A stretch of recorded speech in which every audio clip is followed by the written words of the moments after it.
یہ ہماری روایت ہے ابو شریح رضی اللہ عنہ سے مروی، تو ان کا تعارف ہم پہلے نہیں پڑھے، پہلی بار آ رہی ہے ان کی روایت۔ ان کے بارے میں آتے ہیں، ان کے نام کے بارے میں، ابو شریح کے نام کنیت سے مشہور ہے، نام کے بارے میں اختلاف ہے۔ بعد ان کا نام خویلد بتاتے ہیں، کعب، عمر، خویلد، کوئی کعب اور عمر،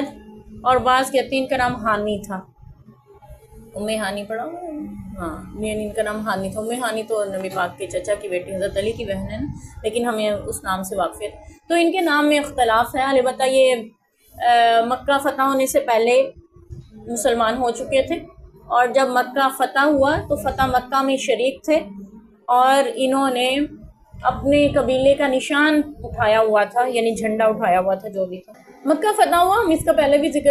پڑھ چکے ہیں بعض صحابیوں کا کہ وہ اس وقت نشان اٹھائے ہوئے تھے، ہمیں شاید اس کا علم نہیں، آج اس کو بھی ذکر کر لیتے ہیں۔ جب مکہ فتح ہوا تھا تو آپ صلی اللہ علیہ وسلم نے جنگ کی تیاری کا صحابہ کو حکم دیا تھا، یہ نہیں بتایا تھا کہ کس طرف رخ کرنا ہے،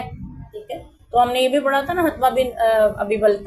بلتہ، انہوں نے خفیہ طور پہ، یعنی بعض صحابہ کو بس پتا تھا، اکابر صحابہ کو، باقی عام لوگوں میں اعلان نہیں تھا، اور انہیں بھی یہ تھا کہ وہ اس کو راز ہی رکھ رہے تھے۔ تو انہوں نے، حاتب بن ابی بلتہ نے وہ خط لکھ دیا تھا نا لونڈی کے ذریعے، مشرکین مکہ کو پہنچایا، لونڈی کو نہیں بتایا، بس یہ کہا تھا کہ خط میرے خاندان والوں کو دے دینا، تو وہ پکڑا گیا تھا حضرت علی رضی اللہ عنہ کو، یعنی وہ پورا لمبا قصہ۔ تو پھر آپ صلی اللہ علیہ وسلم نے جب چڑھائی کا حکم دیا تو ہر قبیلے کو حکم دیا کہ وہ اپنا اپنا لشکر اور جھنڈا تیار رکھیں، تو مکہ کی طرف کوچ فرمایا، یعنی مشرکین مکہ کو اس بات کا بالکل بھی علم نہیں تھا، آپ نے ان کو بے خبر رکھا اور ایک دم سے چڑھائی کا اعلان فرما دیا۔ وہاں پہنچ کر اب آپ صلی اللہ علیہ وسلم کے جو چچا عباس رضی اللہ عنہ تھے، وہ مسلمان ہو چکے ہوئے تھے جنگ بدر میں، لیکن انہوں نے اپنے اسلام کو ظاہر نہیں فرمایا تھا، اور ان کا کہنا یہ تھا کہ اللہ کے رسول، اگر میں نے یہ ظاہر کر دیا نا کہ میں مسلمان ہو گیا ہوں، تو میرے جو قرضے دینے ہیں نا مشرکین مکہ نے، وہ سارے مکر جائیں گے، میں تو محتاج ہو کے رہ جاؤں گا۔ ظاہر انہوں نے کہنا تم دین سے پھر جو ہم تمہارا کوئی قرضہ نہیں ہے وہ، تو اس لیے میں اپنے اسلام کو خفیہ رکھتا ہوں، اور مجھے واپس مکہ آ کر وہ رہتے رہے۔ تو جب مکہ فتح ہوا تو اس وقت میں جب یعنی سارے قبیلے پورے مکہ کے اطراف میں پھیل گئے اپنے اپنے لشکروں کے ساتھ، رات کا وقت تھا، اور انہوں نے وہاں پڑاؤ ڈالا، مکہ کے باہر ایک منزل باہر پڑاؤ ڈالا، پہاڑوں کی وادیوں کے گھاٹیوں کے درمیان، اور پھر ہر جگہ پہ، یعنی ہر تھوڑے فاصلے پر، چند گز کے فاصلے پر ایک قبیلہ اس کا لشکر، پھر آگے ایک قبیلہ اس کا لشکر، چاروں طرف سے مکہ کو اس طرح سے گھیرا ہوا۔ تو حضرت عباس رضی اللہ عنہ جو تھے، وہ حضرت ابو سفیان، اس وقت تک مسلمان نہیں ہوئے تھے، مکہ کے سردار تھے، ان کو لے کر آئے اور کہا کہ آج میرے بھتیجے محمد کی شان دیکھو، جس کو یہاں سے ہم نے نکال دیا تھا نا مل کے،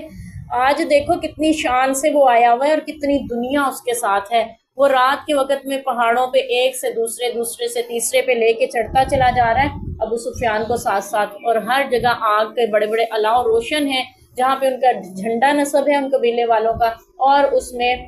وہ قبیلوں کا لشکر وہاں موجود ہے۔ ابو سفیان دیکھ رہا ہے اور گھبرا رہا ہے کہ اتنے لوگوں کا مقابلہ ہم کیسے کر سکیں گے۔ تو یہاں پہ بھی یہ جو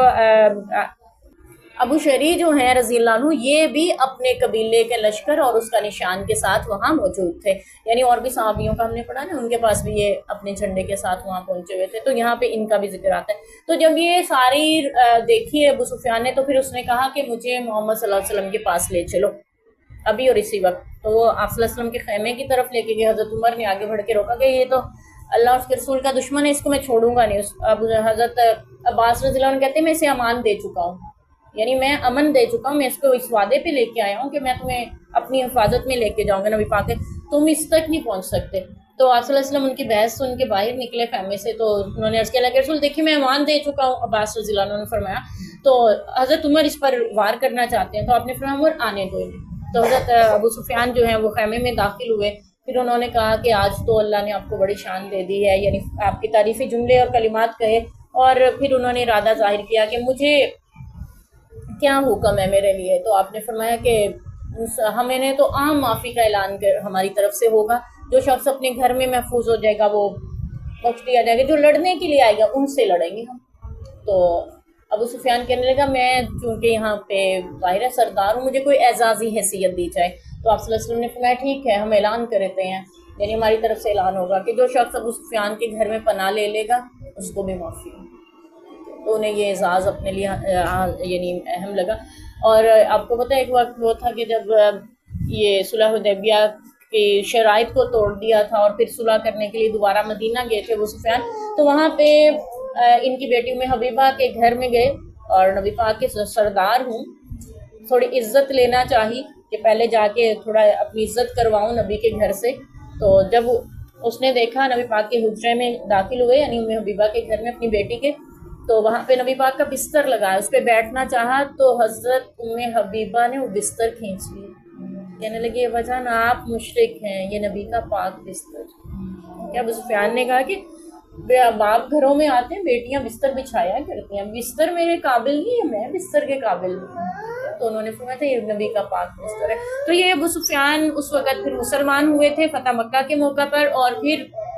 آپ صلی اللہ علیہ وسلم نے ان کو اعزازِ شان بھی بخشی تھی کہ جو اس کے گھر میں پناہ لے لے گا. تو یہ مکہ جو ہے وہ اس طرح سے فتح ہوا تھا، یعنی آپ صلی اللہ علیہ وسلم مختلف قبائل کو الگ الگ لشکروں میں